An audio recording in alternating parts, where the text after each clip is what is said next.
Al-haq ni tuan-tuan, maksudnya dia membawa kepada syurga, membawa kepada akhirat, membawa kepada perintah Allah.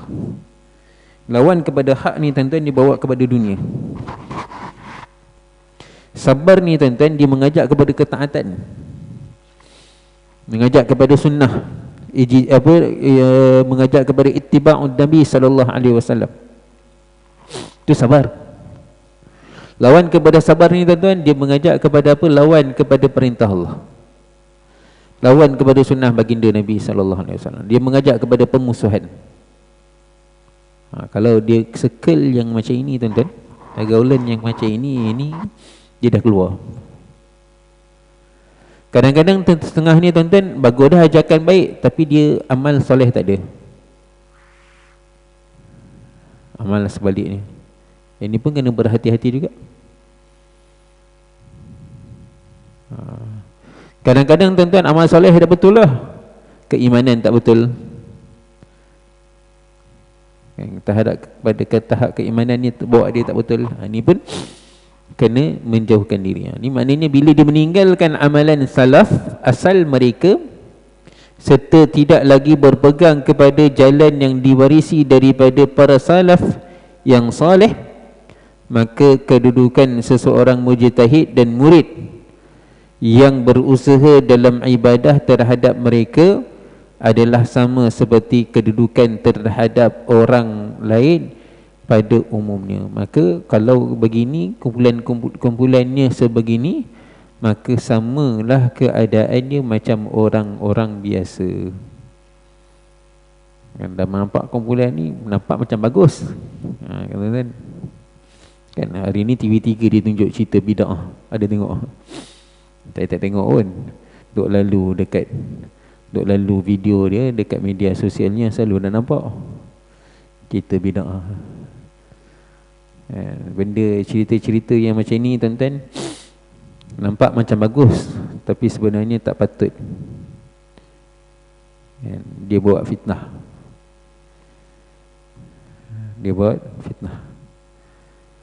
Sebab apa? Kalau dia nak buat cerita, ulama baru ni Syekh Habib Ali Zainal Abidin pun dia tegur, kalau nak buat cerita sekalipun jangan tunjuk pakaian orang soleh tu. Kalau nak bawa satu perumpamaan sekalipun jangan tunjuk pakaian orang soleh. Cara pakai serban ni, memang kalau kita tengok cerita bid'ah tu kan, saya sendiri pun tak menafikan ada kumpulan-kumpulan yang sesat yang sebegini. Tapi tuan-tuan, biasa kumpulan sesat ni dia tak pakai macam tu. Cara pemakaian dia ada tersendiri dia. Kalau dia pakai macam tu, biasanya tuan-tuan tak ramai pengikut dia, tak jadi. Assalamualaikum warahmatullahi wabarakatuh. Alhamdulillah, alhamdulillahi nahmaduhu wa nasta'inuhu wa nastaghfiruh wa nu'minu bihi wa natawakkalu alayhi wa na'udzu billahi min shururi anfusina wa min sayyiati a'malina. May yahdihillahu fala mudilla lahu wa may yudlil fala hadiya lahu. Asyhadu an la ilaha illallah wahdahu la syarika lahu wa asyhadu anna Muhammadan abduhu wa rasuluh. Allahumma salli wa sallim wa barik ala sayyidina Muhammad wa ala alihi wa sahbihi wa baraka wa sallam. Rabbi shrah li sadri wa yassir li amri wahlul 'uqdatam min lisani yafqahu qawli. Rabbi yassir wa la tu'assir wa tammim bil khair wa bika nasta'in. Ya Fattah, ya Fattah, ya Fattah, amma ba'd. Alhamdulillah tuan-tuan, perempuan, muslimin, muslimat yang dirahmati Allah. Pertama dan selamanya, mari kita ucapkan syukur kita kepada Allah, kerana Allah Subhanahu wa ta'ala masih lagi kekalkan kita di atas nikmat dan rahmatnya. Allah Subhanahu wa ta'ala masih lagi berikan kita taufik dan hidayat, dapat lagi kita terus beriman, beramal, menunaikan perintah-perintahnya, mengikut sunnah jalan petunjuk yang telah ditunjukkan oleh baginda Nabi sallallahu alaihi wasallam. Moga-moga dengan kita terus menerus menjalankan perintah Allah, mentaati segala suruhan dia, menjauhi larangan dia, mencontohi kehidupan baginda Nabi sallallahu alaihi wasallam, maka Allah Subhanahu wa taala tambahkan lagi nikmat-nikmatnya kepada kita. Allah Subhanahu wa taala permudahkan urusan kita. Allah Subhanahu wa taala angkat kesusahan kita, lebih-lebih lagi dalam kita berhadapan dengan pelbagai cabaran yang ada masa kini. Dan tak terlambat juga untuk saya ucapkan, taqabbalallahu minni wa minkum salihal a'mal wa ja'alana minal a'idin wal fa'idin. Semoga Allah Subhanahu wa taala terima semua amalan-amalan kita sepanjang kita berpuasa di bulan Ramadan dan kita menyambut hari perayaan, dan juga menjadikan kita ni di kalangan orang yang sentiasa kembali kepada Allah, mentaati perintah Allah, dan di kalangan orang-orang yang berjaya. Baik, tuan-tuan, puan-puan muslimin muslimat yang dirahmati Allah. InsyaAllah pagi ini kita akan sambung kitab pengajian kita, kitab Minhajul Abidin, kitab karangan Imam Abu Hamid Al-Ghazali, Imam Al-Ghazali rahimahullah ta'ala. Masih lagi kita membincangkan dalam bab gangguan dalam Aqabah yang menghalang seseorang, peringkat-peringkat yang menghalang seseorang daripada beribadat.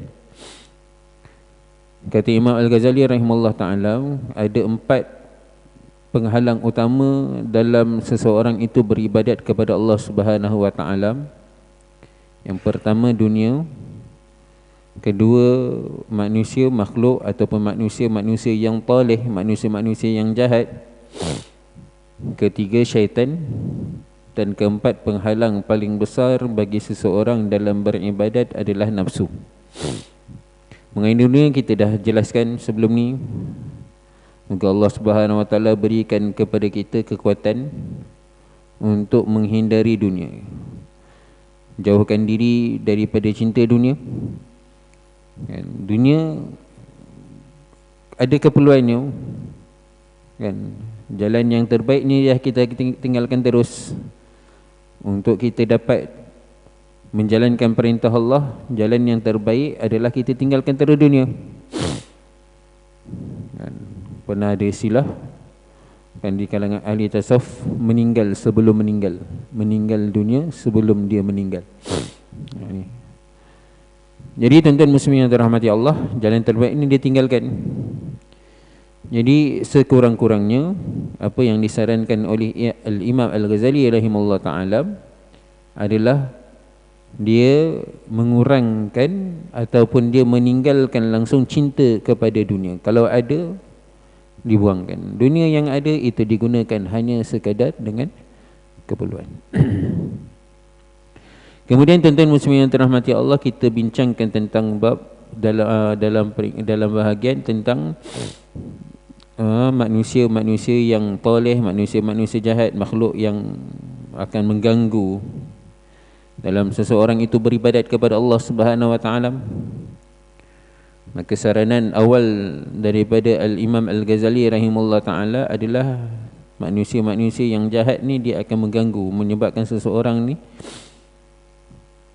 terganggu dalam nak beramal, dalam dia nak mendekatkan perintah Allah, dalam dia nak mengikuti sunnah baginda Nabi SAW. Begitu juga tuan-tuan puan-puan yang dirahmati Allah Subhanahu wa ta'ala, mungkin dia akan menyebabkan seseorang itu susah untuk beramal. Maka saranan awal daripada Imam Al-Ghazali rahimahullah ta'ala adalah dengan beruzlah, menyendiri. Saranan awal, perbincangan awalnya adalah dengan kita menyendiri. Namun tuan-tuan puan-puan dirahmati Allah, bukanlah maksudnya menyendiri. Jalan yang terbaiknya adalah kita mengasingkan diri, pergi ke dalam hutan-hutan, jauh di pendalaman, mengasingkan diri terus. Ada beberapa peringkat yang disebutkan oleh Imam Ghazali. Namun tuan-tuan puan-puan yang dirahmati Allah Subhanahu wa taala, oleh kerana kita ni ada keperluan, kita pun tak mampu untuk menyendiri bersendirian, maka tuan-tuan muslimin yang dirahmati Allah Subhanahu wa taala, jalannya dalam keadaan kita menyendiri, kita mencari tempat-tempat masjid ataupun surau, ataupun yang disebutkan dalam kitab ni tentang ribat, tempat-tempat yang boleh ada jemaah ahli jemaah yang mana membantu sesama beribadat kepada Allah Subhanahu wa taala, mengingati Allah Subhanahu wa taala. Maka kita bersama-sama dengan ahli jemaah ini untuk membantu diri kita dalam kita nak beribadat kepada Allah Subhanahu wa taala. Namun ada beberapa persoalan yang timbul. Baik, ada beberapa persoalan. Salah satunya tuan-tuan, insya-Allah kita akan baca pagi ni. Jika dikatakan bahawa apa gerangan hal murid ni tuan-tuan muslimin yang dirahmati Allah, bahasa murid ni kita baca, kita sebut dalam bahasa Melayu murid. Dalam bahasa Melayu kita sebut murid. Murid ni sebenarnya asalnya adalah bahasa Arab. Murid ni asalnya adalah bahasa Melayu, diambil daripada bahasa Arab yang bermakna muridun. Muridun arada yuridu iradatan fahuwa muridun. Apa makna murid? Orang yang berkehendaki. Itu makna murid, yang berkehendaki. Asal hakikatnya tuan-tuan, kenapa pelajar itu dipanggil murid? Kerana dia berkehendak, berkeinginan. Dan tak salah juga kita panggil orang yang mana dia ingin mendekatkan diri dia kepada Allah, dipanggil sebagai murid. Jadi bila disebut dalam kitab ni dipanggil murid, maknanya orang yang ingin mendekatkan diri dia kepada ketaatan, orang yang nak dekatkan diri dia kepada perintah Allah, yang nak dekatkan diri dia kepada sunnah baginda Nabi sallallahu alaihi wasallam. Jika ditanya apa gerangan hal murid terhadap mujtahid. Mujtahid ialah orang yang bersungguh-sungguh dalam beramal. Dan ahli riyadah, yakni yang berlatih memurnikan jiwa mereka. Adakah dia bersahabat atau beruzlah dengan mereka? Macam mana tu persoalannya? Bagaimana keadaan seorang murid, yakni yang menuntut jalan Allah, yang mencari jalan keredaan Allah, mencari jalan ketaatan dalam berhubungan dengan para mujtahid, yakni orang yang bersungguh-sungguh dalam ibadat, dan murid yang menjalani riyadah, yakni latihan jiwa. Apakah dia harus menyertai mereka, yakni menyertai mujtahid, dan juga ataupun mengasingkan diri daripada mereka? Ini persoalan dia. Itu saya kata tadi, awal tadi, saranan daripada Imam Al-Ghazali adalah untuk beruzlah, mengasingkan diri. Sekarang ni ada jemaah-jemaah, ahli jemaah yang mana dia mendekatkan diri kepada Allah. Ada ahli mujtahid yang bersungguh-sungguh, orang yang mana membawa masyarakat kepada Allah Subhanahu wa taala, membawa diri dia dan masyarakat kepada, ingatkan kepada perintah Allah, kepada sunnah Nabi sallallahu alaihi wasallam. Dan dia dalam beramal, dia bersungguh-sungguh dalam beramal, jaga dia punya amalan-amalan dia, zikir dia, solat dia, Al-Quran dia, kan? Bahkan dakwah dia ajak orang sentiasa dalam percakapan dia, apa yang dia cakap adalah mengajak manusia kepada perintah Allah, kepada sunnah Nabi sallallahu alaihi wasallam. Apa yang dia buat adalah mengajak manusia kepada Allah. Ini mujtahid. Orang-orang yang mana bersungguh-sungguh nak bawa orang, nak bersungguh-sungguh diri dia dalam perintah Allah, dan bersungguh-sungguh membawa orang juga kepada perintah Allah. Perlu ke nak bersama dengan mereka atau asingkan diri? Ini persoalan. Perlu ke nak bersama dengan orang yang bersungguh-sungguh ni, ataupun beriadah? Riadah ni tuan-tuan biasa digunakan orang yang mana dia guna nak bersukan. Orang sebut riadah, jom kita beriadah. Jom kita beriadah, jom kita bersukan. Biasanya bahasa sekarang guna. Tapi ini masuk dalam kitab ni, beriadah, orang melatih jiwa dia dalam dia dapatkan ketaatan. Dia bersukan, bukan bersukan macam sukan kita hari ni. Bahkan dia mendidik jiwa dia macam mana dia nak taat kepada perintah Allah. Dia didik jiwa dia bagaimana dia nak ikut sunnah baginda Nabi SAW. Ni riadah yang sebenar. Adakah kita perlu beruzlah daripada orang-orang ni, ataupun kita kena, adakah kita bersama dengan mereka? Itu persoalan. Maka jawab Imam Al-Ghazali rahimahullah ta'ala, ada dua keadaan, dua situasi. Ada dua situasi. Maka ketahuilah bahawa apabila mereka itu tetap atau adat resam yang ulung dan peri kehidupan mereka adalah warisan daripada para salaf, atau kita sebut sebagai salafus salih. Ini mereka yang soleh, maka mereka adalah seagung-agung saudara pada jalan Allah Azza wa Jalla, dan merupakan sahabat-sahabat dan penolong-penolong untuk beriadah, yakni beribadat kepada Allah Ta'ala. Oleh kerana itu, anda tidak diberi kelawasan yang mengizinkan anda beruzlah dan berseorangan, mengasingkan diri daripada mereka. Sesungguhnya perbandingan mereka sama seperti apa yang kita dengar cerita mengenai para zahid di Bukit Lubenan dan yang lain daripada mereka.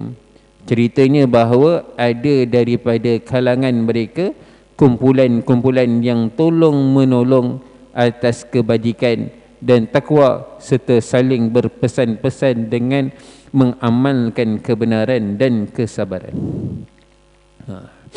Kata Imam Ghazali rahimahullah ta'ala, jika mereka ni tetap berpegang teguh kepada amalan salafus soleh. Macam mana ni?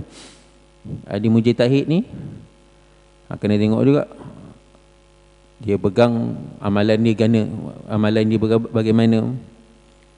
Amalan dia buat amalan soleh, jaga solat dia, zikir dia, Al-Quran dia. Ya, ini dalam menjalani kehidupan sebagai yang diwarisi daripada generasi salaf soleh. Diikut amalan-amalan orang soleh, amalan-amalan ulama-ulama terdahulu, amalan-amalan yang yang sepatutnya. Maka mereka adalah sebaik-baik saudara dalam agama. Maka ini orang yang patut kita cari, circle golongan ahli yang patut kita bersama dengan mereka.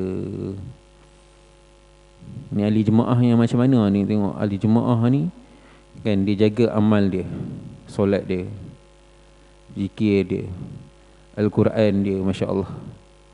Dia patut dijadikan sebaik-baik saudara dalam agama, teman sejati, serta penolong dalam beribadat kepada Allah. Sebenarnya tuan-tuan, orang soleh ni kalau kita duduk dengan mereka tak cakap pun, tapi mereka sibuk dengan amal soleh mereka. Itu pun dah menjadi ajakan kepada kita untuk beramal.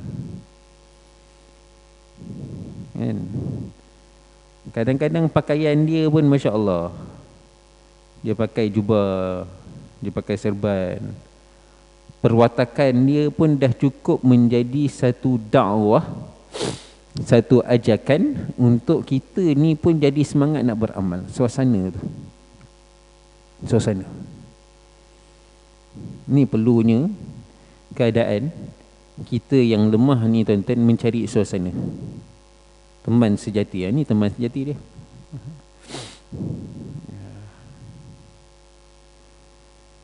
Dan maka seseorang itu tidak sepatutnya mengasingkan diri daripada mereka kerana perumpamaan mereka seperti para zahid di Lebanon dan selain daripada mereka yang hidup mereka berkelompok dalam kelompok saling membantu dalam kebaikan dan ketakwaan, saling mengingatkan manusia kepada kebaikan dan ketakwaan, serta saling menasihati dengan kebenaran dan kesabaran.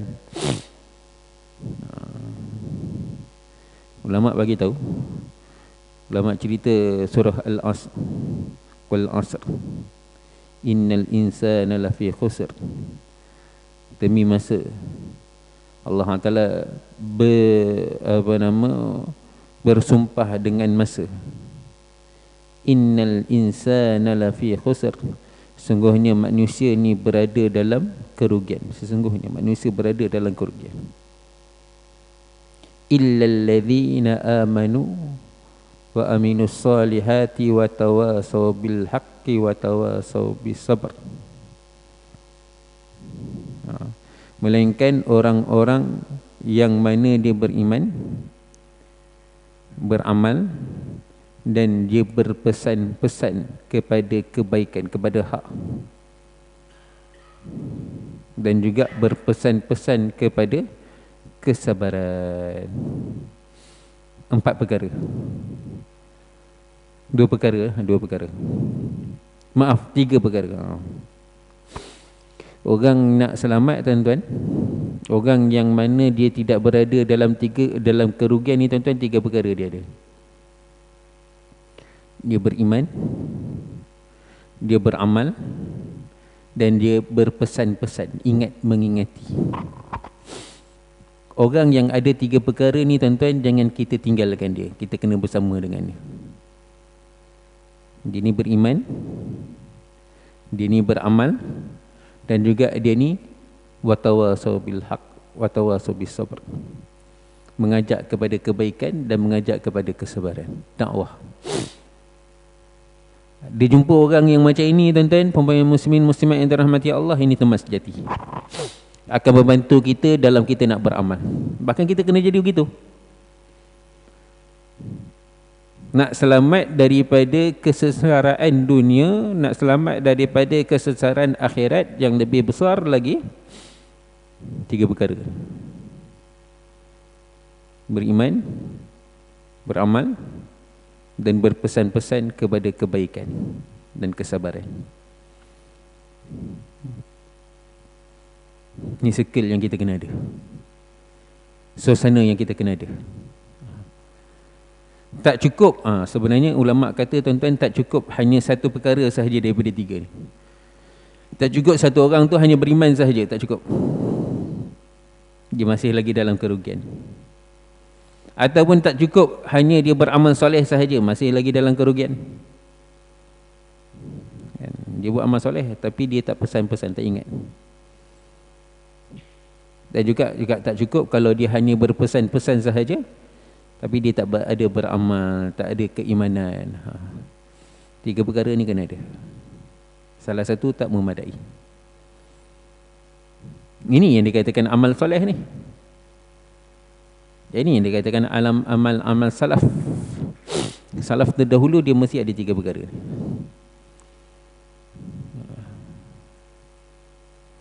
Salaf terdahulu mesti ada 3 perkara. Jadi kalau orang yang ada 3 perkara ni, tuan-tuan puan-puan yang dirahmati Allah Subhanahu Wa Taala, inilah golongan yang mana kita kena bersama dengan mereka. Jangan mengasingkan diri daripada mereka, bersama-sama. Sebab apa, tuan-tuan? Dengan kebersamaan dengan mereka ni, tuan-tuan puan-puan yang dirahmati Allah, akan membantu kita dalam nak jadi hamba Allah, dalam membantu kita nak mentaati perintah Allah, membantu kita untuk ikut sunnah baginda Nabi SAW. Kita lemah.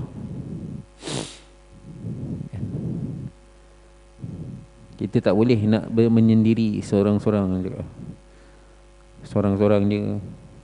Tapi kalau ada orang yang mana ada 3 sifat ini, tuan-tuan, maka kita kena bersama dengan mereka, kan? Bantu kita. Okay, itu situasi pertama. Situasi kedua keadaan, kalau mereka ni amal soleh, Masya Allah, itu kena bersama. Adapun apabila mereka berubah daripada peri kehidupan ulung mereka dan mereka telah meninggalkan adat resam baik mereka serta merosakkan pula perjalanan yang diwarisi daripada datuk nenek moyang mereka yang soleh, maka hukum bagi si mujtahid yang berriyadhah ini terkadang pergaulan dengan para mujtahid,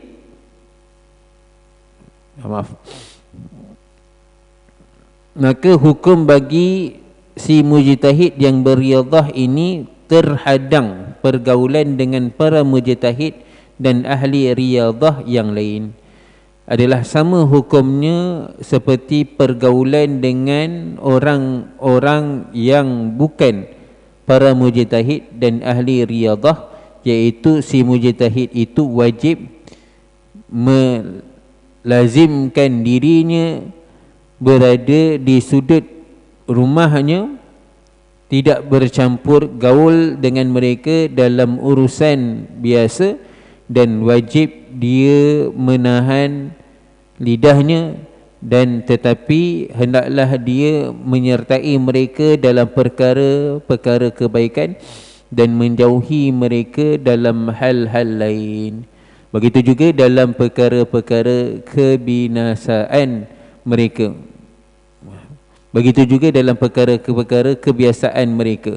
Maka kesimpulannya, jadilah dia seorang yang beruzlah daripada ahli uzlah, dan seorang yang mengasingkan dirinya daripada orang-orang yang mengasingkan diri. Gana tu. Namun jika mereka berubah daripada dan meninggalkan amalan asal mereka, keadaan yang kedua tadi, orang yang pertama tadi dia cukup 3 perkara ni.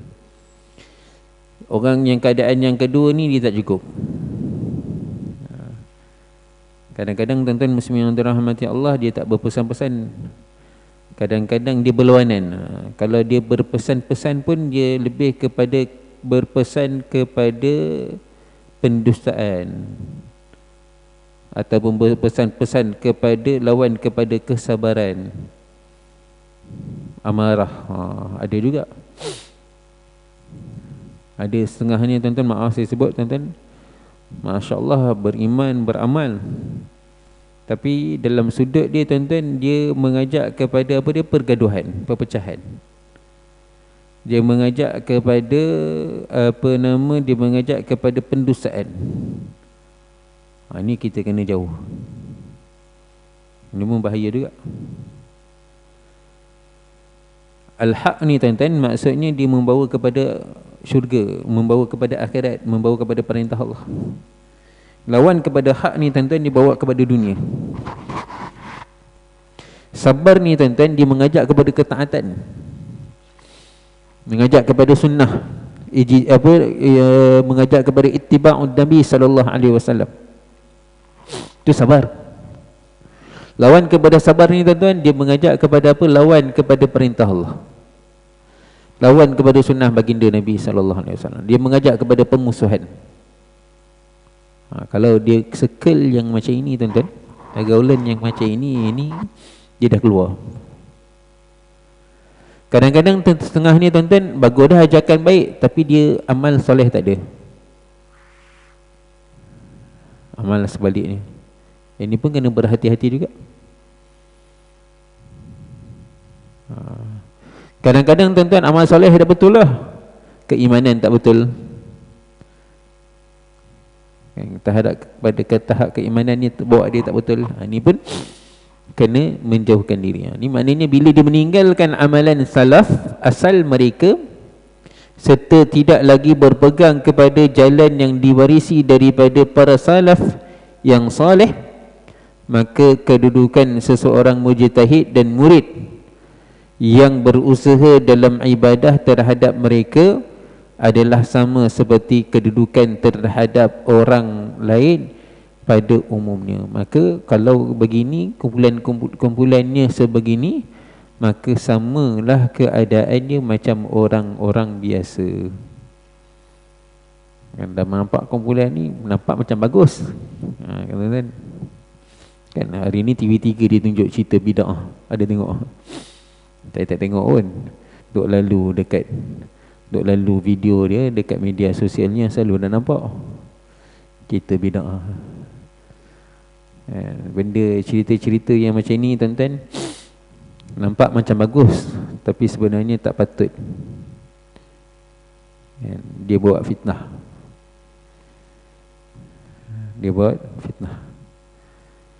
Sebab apa? Kalau dia nak buat cerita, ulama baru ni Syekh Habib Ali Zainal Abidin pun dia tegur, kalau nak buat cerita sekalipun jangan tunjuk pakaian orang soleh tu. Kalau nak bawa satu perumpamaan sekalipun jangan tunjuk pakaian orang soleh. Cara pakai serban ni, memang kalau kita tengok cerita bid'ah tu kan, saya sendiri pun tak menafikan ada kumpulan-kumpulan yang sesat yang sebegini.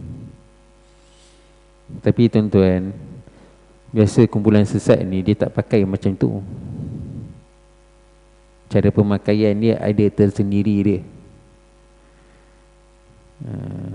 Kalau dia pakai macam tu, biasanya tuan-tuan tak ramai pengikut dia. Tak jadi. Pakai, kalau tuan-tuan ada lah tengok cerita bid'ah tu, ataupun terlalulah dekat mana-mana media sosial tuan-tuan, Facebook ke, TikTok ke, Instagram ke, nampak. Kalau saya secara jujurnya ada fahaman bid'ah sebegitu. Kita tak tengok pun, tapi lalu-lalu sikit faham lah, tahulah cerita dia, cerita lebih kurang macam mana. Perwatakan ahli sebegitu tu ajaran sesat. Ada sebegitu, tapi pemakaian dia tak sebegitu. Jangan salah faham. Kan bila kita tengok pakaian-pakaian macam tu, kita mulalah salah faham kepada para habaib kita lebih-lebih lagi. Itu pakaian para habaib kita, habib-habib yang biasa datang daripada Yaman. Itu pakaian. Tapi kalau geng-geng yang ahli sesat ni tuan-tuan tak pakai macam tu. Lain pakaiannya. Kadang-kadang dia kopiah pun tak pakai. Ni serban pula besar gitu. Jadi perkara itu seolah-olah membawa satu sudut pandangan negatif kepada ahli hak yang betul. Ni kena berhati-hati. Nak bagi pengajaran pun kena betul cara. Jangan salah faham. Cuma apa, bila kita tengok, kalau tuan-tuan ada tengoklah cerita bid'ah tu tuan-tuan, dari sudut ceritanya ada betul, tapi dari sudut perwatakan pemakaian dia tu kena diperbaiki. Namun tuan-tuan muslimin yang dirahmati Allah, nak cerita bagi tahu, kalau keadaannya sebegitu nampak macam bagus, tapi dalam dia dakwah dia tuan-tuan, dia panggil dia punya kumpulan ni jihad umat. Dia panggil jihad umat. Mula-mula kita tengok sekali sepintas ni nampak macam memang dah teruk lah, tapi bila lalu banyak-banyak daripada satu sudut macam betul, ajak orang kepada ketaatan. Tapi sudut yang lain, dalam amalan dia tak betul. Amalannya tak betul, tak ikut sunnah, tak ikut apa yang ditunjukkan oleh baginda Nabi sallallahu alaihi wasallam, maka kena jauhkan. Kena jauhkan diri.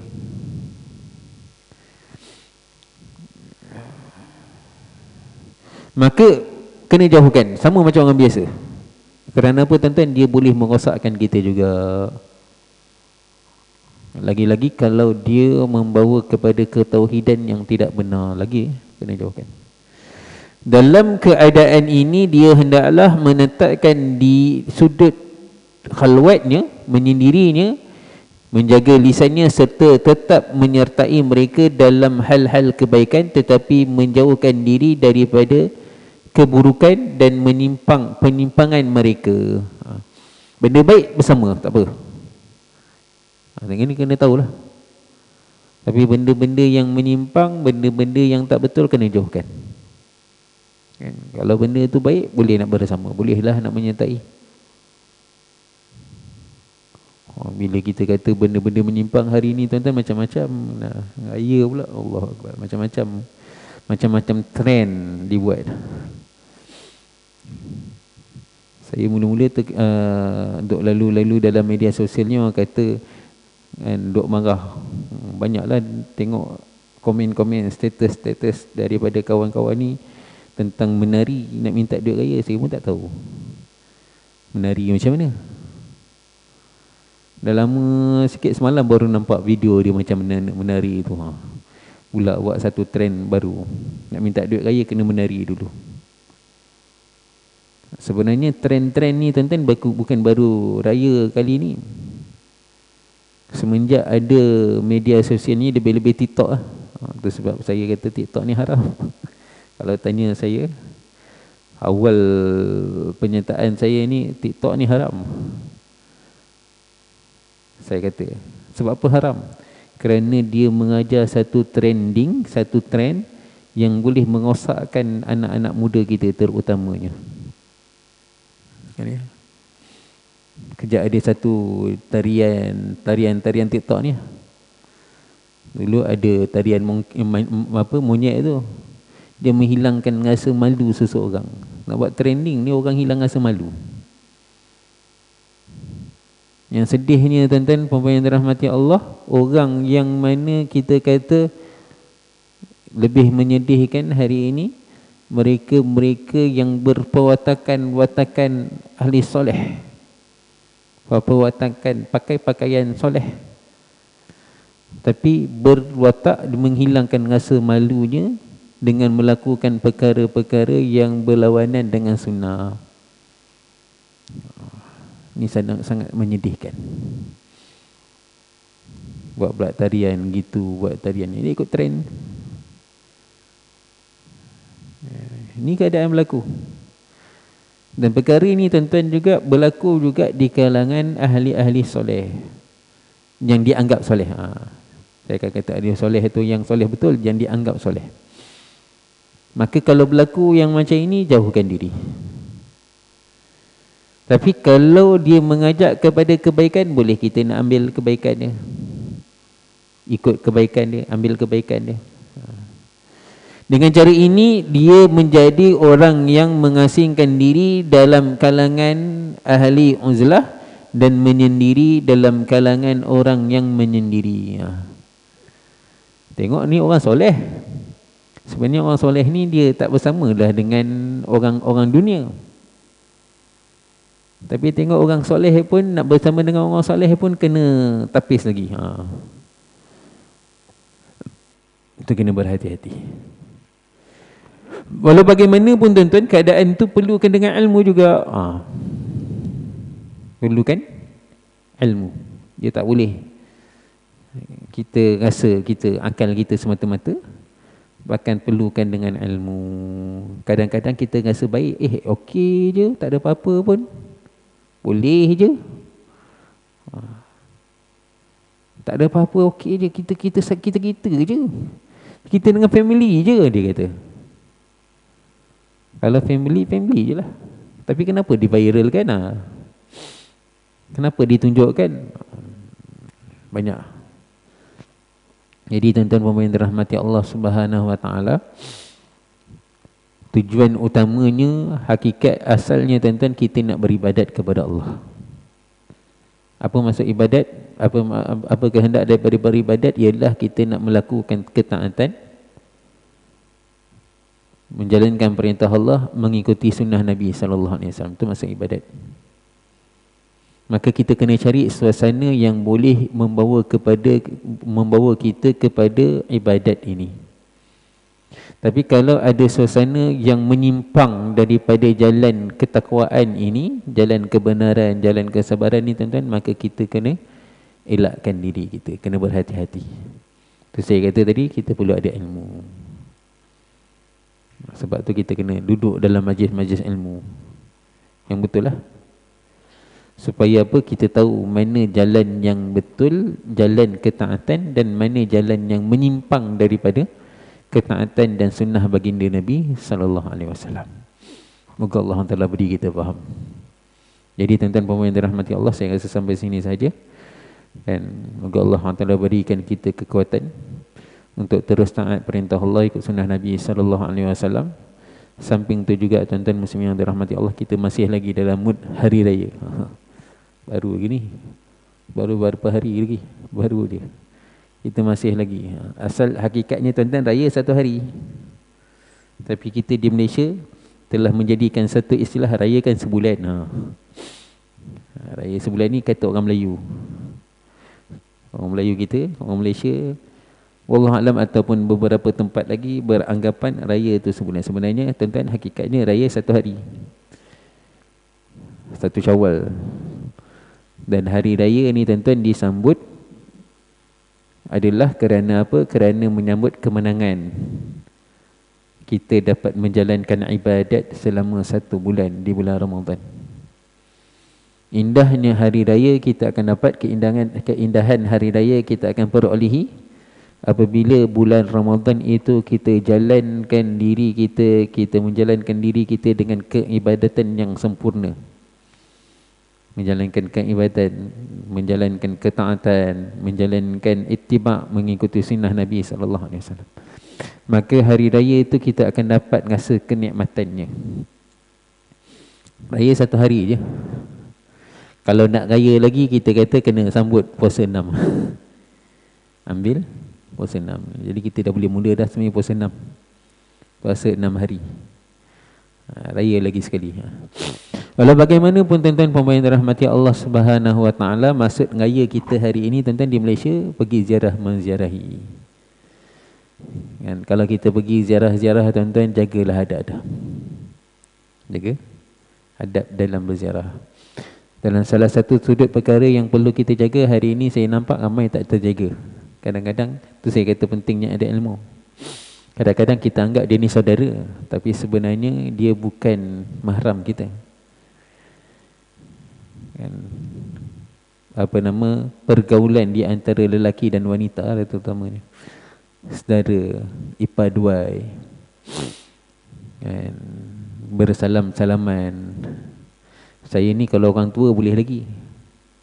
Makcik tua, nenek tua, kadang-kadang dia hulur tangan. Dia hulur tangan, kadang-kadang kita tarik tangan kita, dia tak kisah okey. Tapi kalau berbunyi kepada makcik sendiri pun tak nak salam dah. Kalau dia cakap gitu, kena salam juga, tak nak cakap lebih. Tengok juga dia punya usia macam mana. Dah tua dah, tak apa.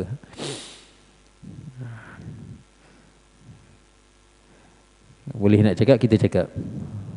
Kalau dia dapat faham, okey, alhamdulillah. Jadi pergaulan ni jaga. Kadang-kadang kita nak beramah-ramah pun tuan-tuan, ada batasan dia. Ada batasan dia. Cuma suka untuk saya peringatkan diri saya dan tuan-tuan, kadang-kadang orang yang beramah ni bukanlah satu orang yang terbaik, dan tak semestinya satu orang pendiam tu dia sombong. Tak semestinya seseorang yang pendiam tu sombong. Hari ini faham kita orang yang diam ni sombong. Tapi berapa ramai orang yang diam ni sebenarnya tuan-tuan dia sedang menjaga ikhtilat dia. Jaga ikhtilat dia, jaga pergaulan dia. Jadi moga Allah Taala beri kita faham, dan kita sambut hari raya akan banyak lagi rumah terbuka. Pun kita jaga ikhtilat kita, masya-Allah. Moga-moga Allah Taala tak merosak moga-moga kita tidak merosakkan amalan-amalan kita sepanjang Ramadan. Maka saya rasa sampai sini sahaja. Moga yang baik ini datang daripada Allah, yang lemah kurang kelemahan diri saya minta maaf, minta ampun. Kita tutup majlis dengan tasbih kafarah dan surah subhanallah bihamdihi subhanakallah bihamdika asyhadu an la ilaha illa anta astaghfiruka wa atubu ilaik. Bismillahirrahmanirrahim. Wal 'asri innal insana lafi khusr innal ladzina amanu wa amilus solihat wa tawassaw bil haqq wa tawassaw bis. Assalamualaikum warahmatullahi wabarakatuh.